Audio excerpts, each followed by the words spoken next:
Hello बच्चों। तो हमने बात करी थी ब्रेकियल प्लेक्सस के बारे में कि ब्रेकियल प्लेक्सस क्या होता है कि नेटवर्क ऑफ नर्व्स होता है। कहाँ से निकलता है ये? C5 to C8 cervical nerve से और फर्स्ट थोरेसिक नर्व से, और थोड़ा सा इन्वॉल्वमेंट होता है C4 और T2 का भी हमने बात करी थी। फिर हमने देखा था कि रूट्स क्या होते हैं, C5 C6 C7 C8 और T1, ठीक है। फिर रूट से मिल करके क्या बनता है? ट्रंक बनता है। अपर मिडिल और लोअर ट्रंक बनता है। फिर अपर मिडिल और लोअर ट्रंक से क्या निकलते हैं? एंटीरियर और पोस्टीरियर डिवीजन निकलते हैं तीनों में से। फिर एंटीरियर और पोस्टीरियर डिवीजन से मिलकर के क्या बनती है? लेटरल पोस्टीरियर और मीडियल कॉर्ड बनती है। तो हमने इसकी बात करी थी। आज हम बात करेंगे ब्रेकियल प्लेक्सस की अप्लाइड एनाटॉमी के बारे में। किसके बारे में बात करेंगे आज हम? ब्रेकियल प्लेक्सस की अप्लाइड एनाटॉमी, कि हमें ये पढ़ना क्यों ज़रूरी है, ब्रेकियल प्लेक्सस पढ़ना क्यों ज़रूरी है, वो बात करेंगे हम। तो फिर से हम इसको पहले डायग्राम से समझने की कोशिश करते हैं, उसके बाद हम थ्योरी पार्ट कवर करेंगे हम इसका, ठीक है।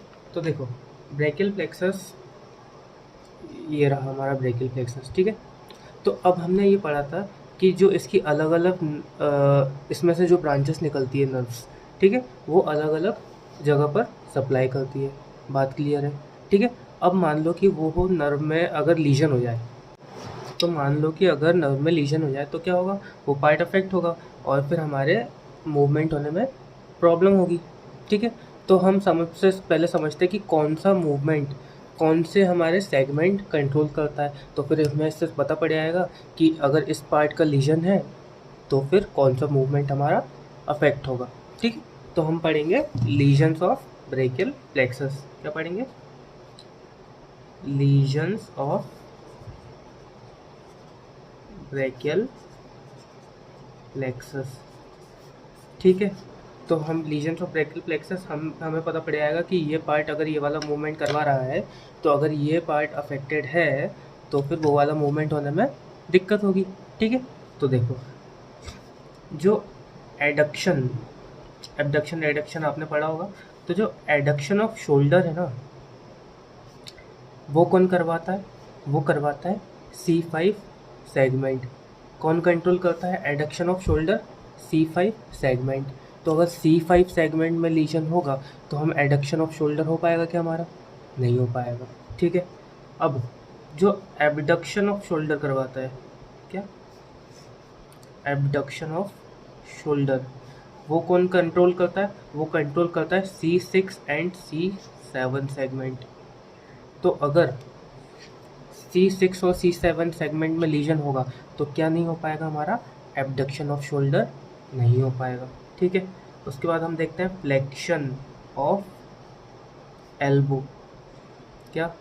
फ्लेक्शन ऑफ एल्बो, ये कौन कंट्रोल करता है?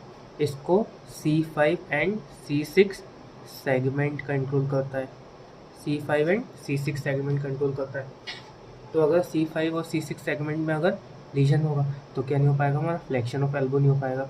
उसके बाद extension of elbow. Extension of elbow, ये कौन कंट्रोल करता है? ये कंट्रोल करता है C5 and C7 segment. C5 and C7 segment. उसके अलावा flexion of wrist and fingers.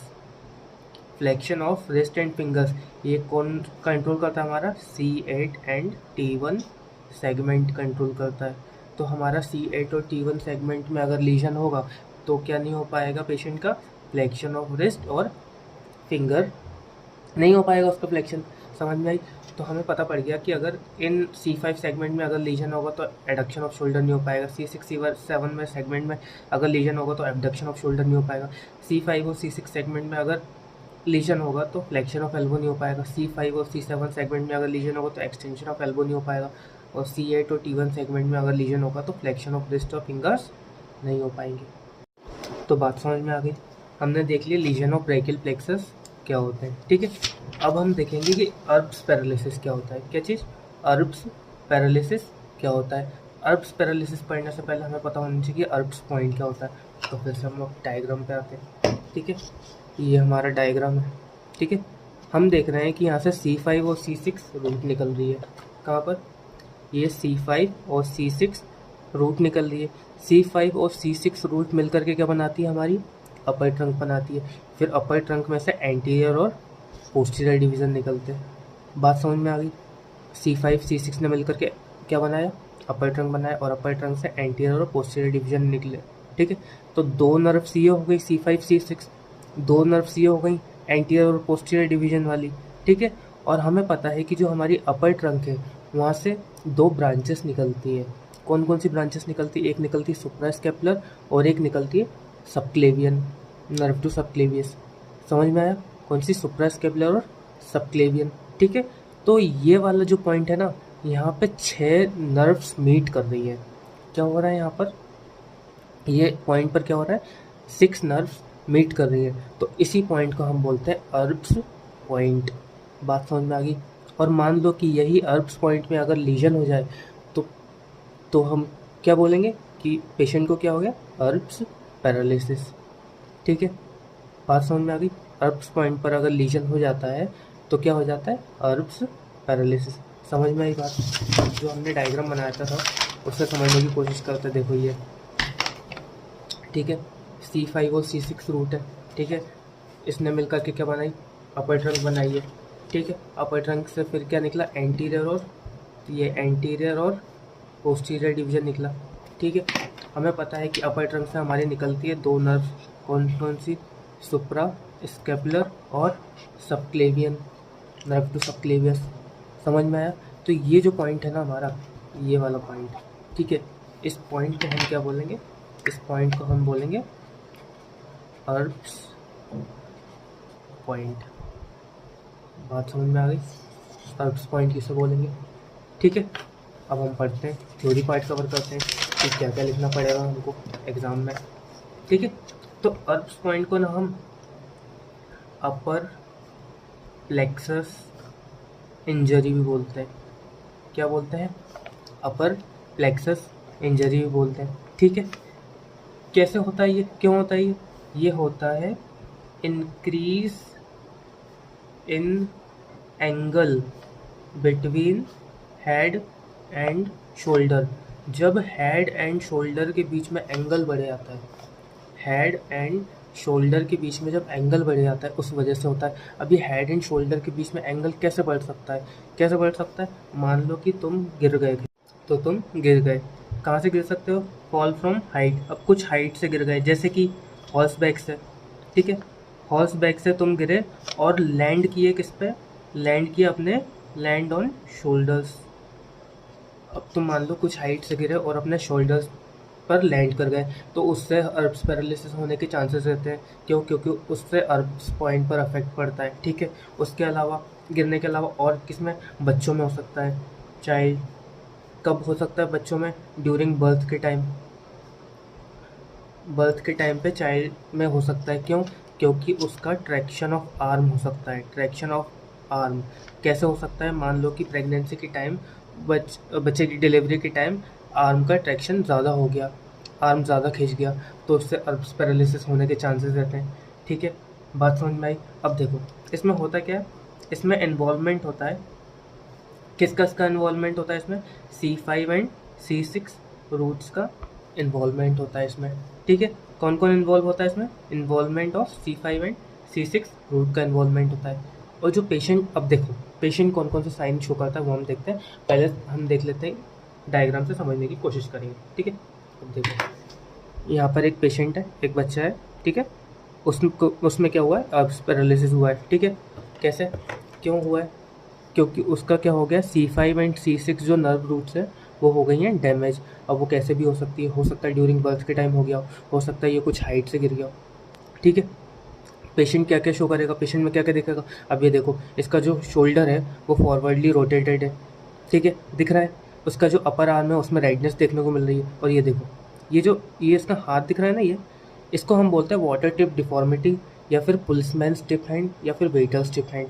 ये कैरेक्टरिस्टिक डिफॉर्मिटी है जो हमें अर्ब्स पैरालिसिस के पेशेंट में ही देखने को मिलती है। ठीक है, तो ये पेशेंट के तुम लोगों ने साइन सिम्टम्स देखे। ठीक है, समझ में आया। अब हम लिख लेते हैं। ठीक है, तो मैंने बोला इसमें एक कैरेक्टरिस्टिक फीचर देखने को मिलता है जिसको क्या बोलते हैं हम, पुलिसमैन्स टिप हैंड।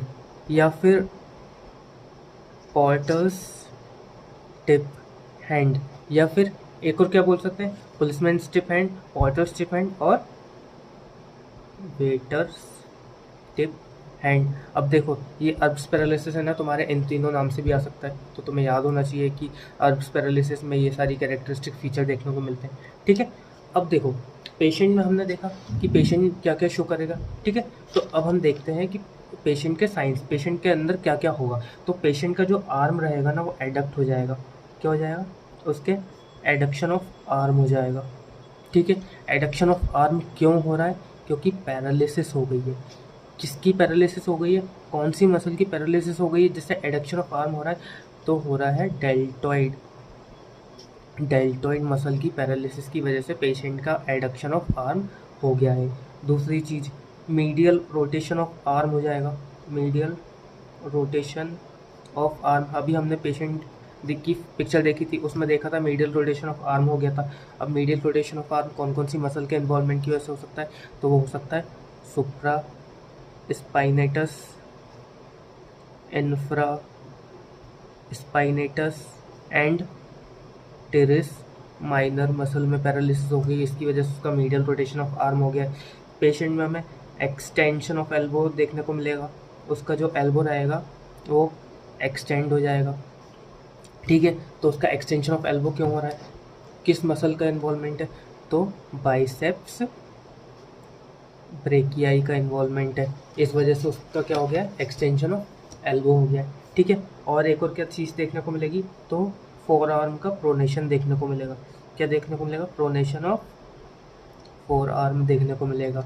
क्यों, क्योंकि इसमें भी बाइसेप्स ब्रेकियाई मसल का पैरालिसिस हो गया है। ठीक है, बात समझ में आई। तो ये थी हमारी Erb's paralysis, applied anatomy of brachial plexus. Thank you.